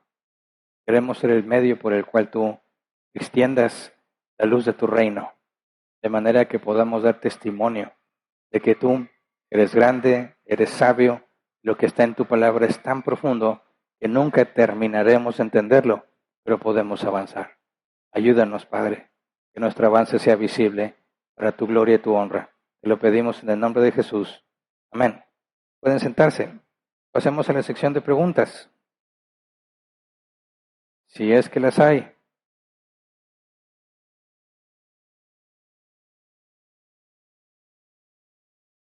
Sí, ya hay varias. Muy bien. Reitero, por eso hago mucho énfasis en las preguntas. De hecho, por eso tenemos esta sección de preguntas. Las preguntas, aunque no seas tú quien pregunte, son muy útiles, incluso el que las escucha, ¿verdad? Porque quizás tú dices, sí, yo sé cómo responder a esa pregunta, pero escuchas una respuesta distinta y se robustece lo que tú podrías responder, o encuentras otra forma de atacar el problema, o cuando escuchas la pregunta, es algo que tú nunca te habías preguntado, y entonces te extiende un poco más la mente, ¿verdad? Por eso es que hacemos mucho énfasis en que las preguntas, primero, sean realizadas, porque si no, no avanzas, y que sean contestadas. Ahora, no somos omniscientes, ¿verdad? No sabemos todo, por eso están limitadas a este tema. Y si tú me hablas del tema, yo voy a tratar de responderlo. Si no, buscamos hasta que haya respuesta. Claro que si tú me preguntas, no sé, o sea, cosas que no vienen en la Biblia definitivamente. Oye, en la Nueva Jerusalén, ¿va a haber recibos de luz? Bueno, la Biblia dice que Dios es nuestra lumbrera, pero no sé si va a haber ingeniería y cosas mecánicas y no sé, no hay respuesta para eso. Se lo preguntaremos juntos a Jesús cuando regrese. Pero de lo que sí está revelado, tenemos que esforzarnos por llevar una respuesta, ¿verdad? Así que empiezo a leer. Dice la primera, ¿cómo explicas el suicidio de Sansón? ¿Fue suicidio? En un sentido sí, en otro no, porque está en guerra, ¿verdad? Está en medio de un pueblo enemigo, tiene a todos los enemigos juntitos, Dios le regresa su fuerza, él estaba llamado a defender a los israelitas, está cumpliendo con su propósito de defenderlos aunque le costó su vida. Así que en un sentido es un suicidio porque sabe que le va a costar la vida, pero en un sentido negativo, que pierde la esperanza, se acobarda ante las dificultades y decide salir por la puerta falsa. En ese sentido no. Jesús enseñó, no hay amor más grande que este, que aquel que da la vida por sus amigos. Entonces, si Sansón está dispuesto a dar su vida para librar a los israelitas de los filisteos, está bien hecho. Entonces, aunque es suicidio en un sentido, no tiene una connotación negativa porque está dando su vida cumpliendo con su propósito. Siguiente, buenos días, pastor. En la prédica comentó que si alguien era vendido como esclavo en contra de su voluntad, lo correcto era matar al que lo vendió. Tenemos el caso de la historia de José, donde vemos que sus hermanos lo venden como esclavo a Egipto en contra de la voluntad de José. En ese caso, la pena de muerte tenía que aplicarse en los hermanos de José. Sí, eso era lo que correspondía. Por eso tenían mucho miedo de ver a José. Porque no nada más él iba a desear actuar por voluntad propia, sino que era gobernador de Egipto, ¿verdad? Así que tenían todas de perder. Pero, de hecho, eso es lo que vamos a ver si Dios lo permite el próximo domingo. Hay situaciones donde Dios se reserva dar misericordia. Tienes a la adúltera que mereciera ser apedreada y no pereció. Tienes a los hermanos de José que merecían perder la vida y fueron perdonados. Y tienes muchos otros ejemplos en la Biblia donde Dios extiende misericordia. pero el extender misericordia es algo que Dios se reserva. La voluntad preceptiva es que hagas justicia. ¿Me explico? Y tenemos una condición. Si tu hermano se arrepiente, perdónalo. Pero como quiera, tiene que resarcir el daño, ¿verdad? Entonces, son temas que no alcanzamos a ver hoy porque toda vida es valiosa y viene del mandamiento no asesines. Nos falta la parte positiva donde vemos que Dios extiende misericordia, donde vemos que hay esperanza, pero no lo alcanzamos a ver en este tema. Si me das oportunidad, lo vemos la siguiente semana, si Dios lo permite. Siguiente, Juan dice, buenos días, pastor. Sabemos que Jesús lo mataron siendo inocente, ya que fue enviado por el Padre para redimir al pecador. Si las personas lo culparon, no pagaron y no reconocieron que mataron a un inocente, tanto el sacerdote y las autoridades de Sanedrín, ¿Dios los enjuiciará en el juicio final? Claro. De hecho, si te fijas en el primer discurso de Pedro, todos los que estaban escuchándolo entendieron y recibieron convicción de pecado. Hermanos, ¿qué haremos? Y Pedro les dice, arrepiéntense, ¿verdad? Dios estaba extendiendo misericordia. Entonces, esos son los puntos que hay que tratar. A nosotros se nos ha entregado un mandato, ¿verdad? Cómo se debe de proceder en cada caso. Pero hay situaciones donde se debe de hacer justicia independientemente de que recibamos perdón. Un ejemplo rápido. Viene alguien que robaba y dice, yo quiero ser cristiano, ya Dios ya me dio arrepentimiento. Ok, ¿debería regresar lo que se robó, ir ante las autoridades o Dios ya lo perdonó? Debe de ir a regresar y entregarse a las autoridades. Pero si Dios ya me perdonó, sí, pero se debe hacer lo que corresponde a justicia. ¿Verdad? Y si realmente naciste de nuevo y eres una nueva criatura, vas a ir a hacer justicia. Y lo justo es que repongas el daño que hiciste. Ahí es donde tiene que tener sentido. Sí, tu vida es valiosa. Dios te extendió misericordia, pero también es justo. Y se tiene que hacer conforme a justicia. ¿Se entiende? Pero lo veremos, si Dios lo permite, con más detalle la próxima semana. Siguiente, buenas tardes, pastor. Si Dios es quien pone y quita reyes, nuestro sistema de justicia nos pide confiar en ellos para que se aplique la misma en el caso de que alguien asesina a un familiar y está en nuestro poder vengarlo, acudir a las autoridades a denunciarlo. ¿Cuál sería la forma bíblica actual? Mira, ahorita la forma bíblica es lo que leímos en Romanos 13. Dios ya no dio el poder de hacer justicia al vengador, ¿verdad? Eso quedó con los israelitas. Queda abrogado. En el sistema que tenemos en el Nuevo Testamento, donde te vas a las naciones, donde cada nación tiene monarquías u otras formas de gobierno, lo que Pablo enseña es que Dios se lo ha dado la autoridad. Entonces, si vives bajo una monarquía, el rey tendría la autoridad para hacer el juicio que corresponde. Acuérdate, se pedía que la comunidad interviniera, que todos se aseguraran de que el acusado fuese librado del vengador, que se examinen y se determine qué procede. Entonces, en Romanos 13 dice eso corresponde a las autoridades. Y como se va al mundo entero, los sistemas de autoridad serían diferentes en cada nación. Podrías tener en algunos gobernadores, en otros emperadores, en otros reyes. Bueno, es la autoridad quien va a decidirlo. Y se tiene que hacer un juicio. Y la ciudadanía tiene que estar implicada. Entonces, en nuestro sistema actual, tú tienes que acudir ante la autoridad. No puedes ir tú y decir, la Biblia dice que yo soy el vengador. No, ni que fueras de Marvel, ¿verdad? Tú tienes que ir a la autoridad. ¿Sabemos que nuestras autoridades sufren de corrupción? Sí. ¿Eso significa que yo puedo ir y hacer venganza por mi propia mano? No. La Biblia dice, no os venguéis. Me lo sale la Reina Valera 60. No os venguéis. ¿Verdad? La venganza es del Señor. ¿Cómo se va a vengar el Señor? ¿Por medio de las autoridades físicas en este mundo? ¿Por medio de factores ajenos a las autoridades? A veces Dios envía muerte, enfermedades, accidentes para que se haga justicia.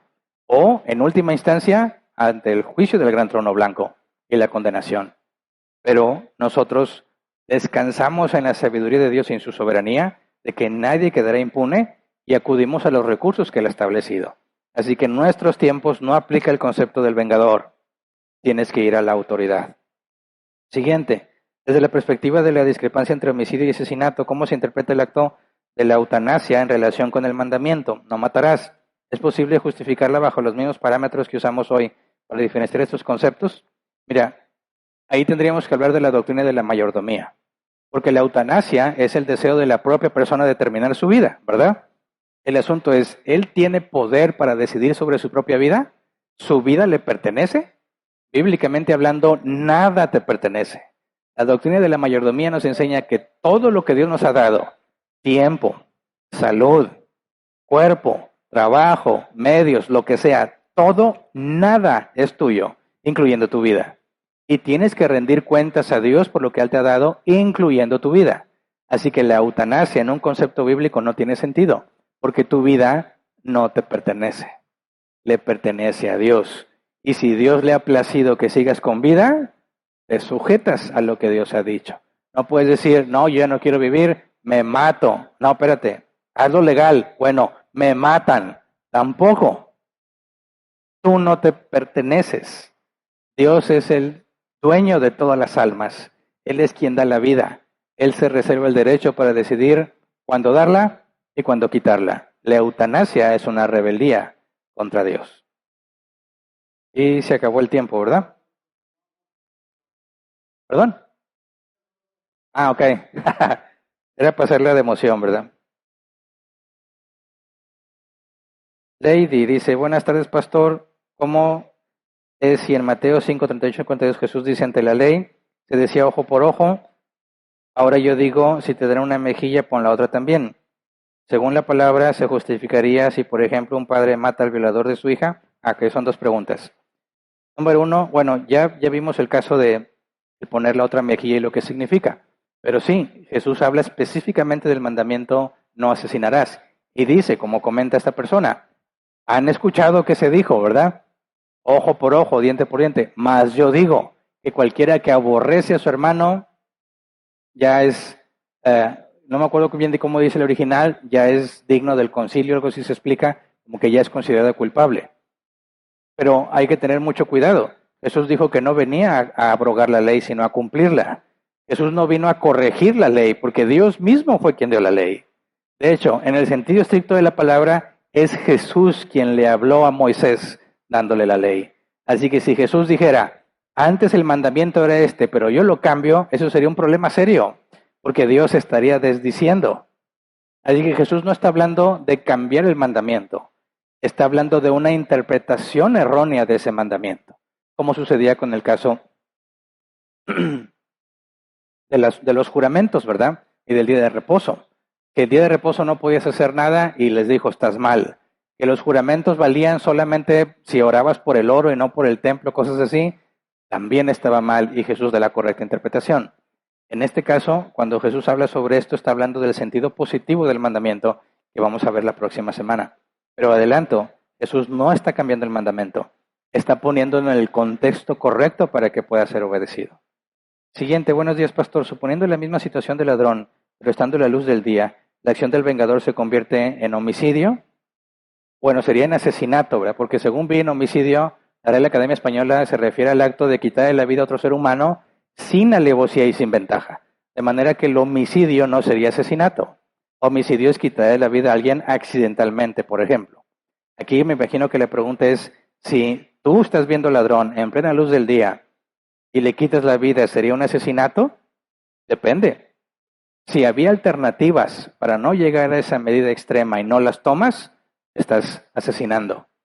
Pero si la única alternativa es esa, entonces no hay remedio. Tienes que defender a los tuyos. Por eso el ejemplo de la guerra es más claro. Si vienen a invadirnos y la única forma de impedir la invasión es matando a los invasores, es nuestra responsabilidad llegar hasta las circunstancias que se tengan que llegar por defender lo que Dios nos ha dado. ¿Me explico? Nosotros estamos, Dios quiera, muy lejos de esos asuntos todavía, aunque tenemos un vecino muy complicado, ¿verdad? Que es Estados Unidos. Sí, hay mucho beneficio entre las dos naciones, pero estamos pegaditos al que más países del otro lado del mundo quieren acabar. Nos podría afectar muy fácil. Pero imagínate que estás en Ucrania, con la guerra con Rusia. ¿Hay cristianos en Ucrania? Claro que hay cristianos en Ucrania. Ellos mandaron por ley que los hombres de ciertas edades fueran a la guerra y algunos huyeron porque no querían ir. Y la última noticia que vi, que no estoy seguro si es verdad o no, hicieron un concierto donde había muchos jóvenes ucranianos y la policía estaba esperándolos afuera. Salían del concierto y los agarraban y los llevaban a pelear, porque habían huido del llamado de la convocación a pelear. Entonces, si estuviéramos en la situación de Ucrania, también sabemos que hay guerras justas y guerras injustas. Si dijéramos, México junta armamento y vamos a ir a invadir, no sé, a Venezuela para quitarle su petróleo, ¿los cristianos deberían de participar en esa guerra? No, porque no es defensa propia. Estás haciendo algo injusto, indebido, tratar de despojar a una nación de los recursos naturales que tienen. Ningún cristiano participaría en ese tipo de guerras. Por eso el ejemplo que yo di es, vienen a invadirnos. Somos víctimas. Nos están agrediendo. Nuestra responsabilidad es repeler la agresión. Y chécate todo el reinado de David y en delante, de los reyes que servían a Dios, se iban a la guerra. ¿Por qué iban a la guerra? Para defender a su pueblo. ¿Se entiende?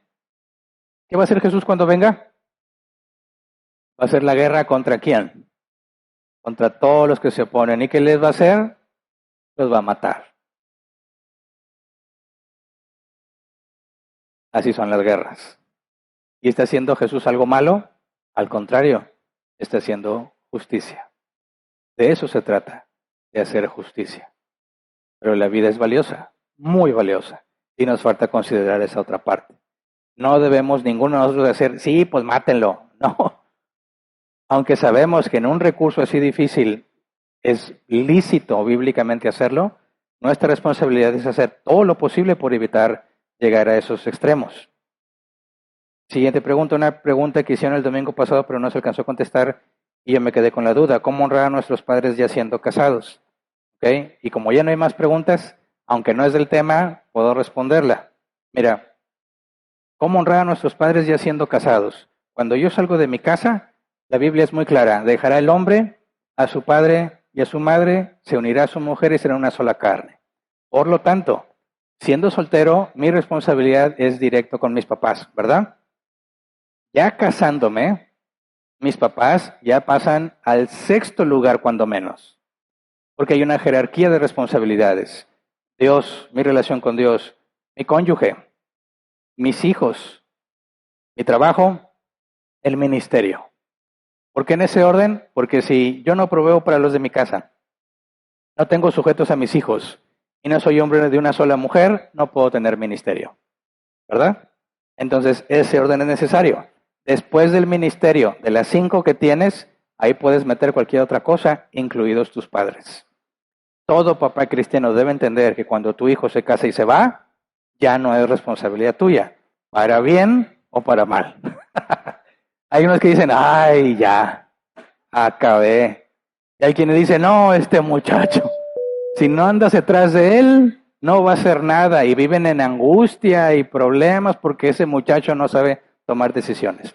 Por eso, los papás debemos preparar a nuestros hijos para el mundo, para que sepan distinguir entre lo bueno y lo malo, para que tomen buenas decisiones, para que sean responsables, para que sean de bien. ¿Se casan? Yo no como padre, hoy me van a decir, yo lo hice muy fácil porque no ha pasado contigo, ¿verdad? Yo sé que debe ser difícil. Una vez un hermano en Cristo, cuando se casó su hija, yo le dije, no te preocupes, no perdiste una hija, ganaste un hijo. Y me vio con los ojos llorosos. Y me dijo, no sabes de lo que estás hablando. Dije, tienes toda la razón. No lo he vivido. Es cierto que estás ganando un hijo, pero no sé qué se siente que tu hija se vaya. Y lo voy a experimentar. Tengo 2 hijas, ¿verdad? Ay, ¿cómo me va a ir? Reconozco, no entiendo ese dolor. No lo he vivido. Lo puedo imaginar, pero no es lo mismo. Ahora, cuando hablo de que los hijos se van, es harina de otro costal. No te deben nada. No tienen por qué venir a estar contigo. Oye, pero tienes que visitarme porque soy tu mamá. Dime dónde dice eso en la Biblia. Dice que lo honres. ¿Qué significa? Tienes que tratarlos con un valor especial, ¿verdad? Hay edades, te vas a dar cuenta con la vida. Recién casado tienes tiempo para ciertas cosas. Vienen los hijos y cambian las cosas. Van creciendo y cambian las cosas. Nunca es igual. siempre es distinto. La meta como padre es que tú hayas tenido tal relación con tus hijos que quieran venir a verte. No que digan, tengo que ir a ver a mi mamá porque luego se enoja. ¿Para qué? ¿Para qué querrías eso? Más bien deberías trabajar en la relación para que ellos deseen ir a tu casa. Entonces, la honra no implica que te tienen que visitar ciertas ocasiones por mes o tantas veces a la semana. Eso no está especificado en la Biblia, ni lo ordena ni lo prohíbe, así que es adiáfora. Lo que sí es, tus papás están pasando por necesidad, como hijos tenemos la responsabilidad de aportar, de ayudar a sostener. Pablo lo dice claramente, una viuda desamparada, la iglesia no tiene por qué tomar la responsabilidad si tiene familia. Primero los familiares se tienen que hacer cargo. Honras a tus padres ayudando a que tengan lo que necesitan para vivir. Oye, tienen enfermedad, hay que trasladarse. Honro a mis padres y busco la manera de ayudarlos y llevarlos. O patrocinarles un Uber o lo que se pueda, ¿verdad? Tengo la responsabilidad de darles el valor que corresponden cuando están en necesidad, cuando hay eventos importantes, cuando hay cosas, pero no porque algunos papás lo distorsionan completamente y quieren seguir teniendo control de sus hijos bajo la bandera de la honra. No, no, no, no, no, no, no. Nunca se demandan sentimientos en la Biblia. Nunca. Nunca. Y esa es la parte que como padres tenemos que entender. Tú no puedes obligar a que tus hijos te respeten si no fuiste digno de respeto. ¿Me explico? No puedes obligar a que tus hijos quieran estar contigo si tú no hiciste que estar contigo sea un buen momento. Eso no se demanda en ningún lado en la Biblia, que tú tengas sentimientos hacia alguien. No se demanda. Es algo que tú edificas, que tú construyes. Incluso puede ser que te toquen hijos malagradecidos, aunque tú hayas hecho todo lo correcto. Entonces, los papás nunca deben poner la expectativa en que sus hijos van a seguir en contacto. Más bien es, hijo, hice mi mejor esfuerzo para que tú salgas al mundo y seas autosuficiente. Aquí estoy como quiera para cualquier cosa que puedas necesitar, pero no me necesitas. Ese sería el éxito como padre, que tus hijos no te necesitan. ¿Verdad? Y qué difícil va a ser que son bien felices sin ti. Lo puedo imaginar. Puedo imaginarme el dolor de que ellos te hacen feliz a ti, te has acostumbrado con ellos, pero va a llegar el momento en que ellos, qué aburrido estar con los papás. Yo lo viví. ¿Quieres estar solo? Bueno, ahí está la medición. No me necesita. Buen trabajo. Buen trabajo. Pablo dijo, los hijos no están para dar a los padres. Los padres están para dar a los hijos. Así que el concepto de honra, una vez que tú formaste tu propia familia, es estar al pendiente de tus papás. Te maltrataron, no son los padres que debieron ser. No importa, tú tienes que estar buscando la manera de ser útil. Llegan los días difíciles, es algo que nos debe preocupar a todos. David, con todo lo que hizo cuando fue viejo, nadie lo quería, ¿verdad? Tuvieron que conseguir una pobre muchachita, yo digo pobre porque ni siquiera le preguntaron, ¿verdad? Y la llevaron para que durmiera con David, porque nadie de sus muchas mujeres, nadie quería estar con David. Qué triste que hayas hecho de tu vida algo así, una persona con la que nadie quiere estar. Y no puedes decir, mis hijos me tienen que honrar. Sí, pero no puedes forzar los sentimientos. No puedes forzar el deseo de que estén contigo. Eso es algo que tú tienes que invertir. Entonces, como hijos, tenemos que estar al pendiente de la situación de nuestros papás, ayudar cuando sea necesario, apoyar, pero en ningún momento, quiero que entiendan bien los hijos, que se confunden mucho, y me lo han dicho muchas veces, que no todos los papás son amables en el sentido de que no hay forma de amar a este hombre o a esta mujer con todo lo que pasó. Sí, no lo hay, no te está pidiendo que tengas sentimientos bonitos, sino que le des el lugar que le corresponde. ¿Me explico? Ese compromiso como hijos nunca lo vas a perder hasta que tus papás mueran. Cuando lleguen los días difíciles que todos le llegaremos a enfrentar, No sabemos si Dios te va a conceder una vida ya de viejito saludable o muy enfermo. Y qué triste que ya no te puedes mover, no puedes hacer las cosas por ti mismo, necesitas a alguien más. Imagínate que eres una carga para tus hijos, qué difícil. Pero es lo que dice Dios, que Dios en los días de tu vejez se acordará. Pero ahí es donde se cosecha mucho de lo que hicimos. Por eso puse de ejemplo a David. Las malas decisiones que tomó las pagó siendo viejo. Nadie lo quería. Hagamos y vivamos de tal forma las cosas que no lleguemos a esa situación. Como hijos hay que saber que tenemos la responsabilidad dada por Dios, independientemente de cómo fuiste tratado, de qué tan traumado quedaste, es una responsabilidad para con Dios. Pero el mejor de los casos es llevarnos bien con nuestros papás. Que los papás se pongan a modo. Dice la Biblia que los padres no hagan, como dice la Reina Valera 60, no provoques a ira a tus hijos. Y si Dios lo permite, después hablaremos de eso. No tiene nada que ver con el tema de la honra. Pero como padre no puedes llevarle a esos extremos donde terminan odiando las cosas buenas que les pides. Terminan odiando las cosas de la iglesia. Terminan odiando las cosas de responsabilidad porque abusaste. Es un balance y es muy difícil encontrarlo. Porque cada uno de nuestros hijos son diferentes. Pero es Dios el que da la sabiduría, así que pidámosla a Él. Ya nunca sonó la campanita, ¿verdad? ¿Sí sonó? Bueno, me la perdí. Es todo. Entonces, antes de despedir la transmisión, porque hay algunos que se fueron a descansar aprovechando que mañana es asueto. Bueno, mañana cierto grupo de personas bien santas y trabajadoras vamos a venir mañana a trabajar aquí en la iglesia, trabajando con la lona y las cosas que hay que hacer. Vamos a estar aquí desde tempranito, por ahí se habló 7:30 de la mañana, para venir a trabajar, a hacer cosas, aquí vamos a estar. Si alguien quiere ayudar, es bienvenido. Si alguien dice, como lo comenté hace semanas pasadas, yo no puedo físicamente contribuir al trabajo, pero puedo llevar unos taquitos, tráetelos. Bienaventurados van a ser todos los que reciban esa comida cuando estás trabajando aquí. La comida sabe diferente cuando estás trabajando, ¿verdad? Se disfruta más.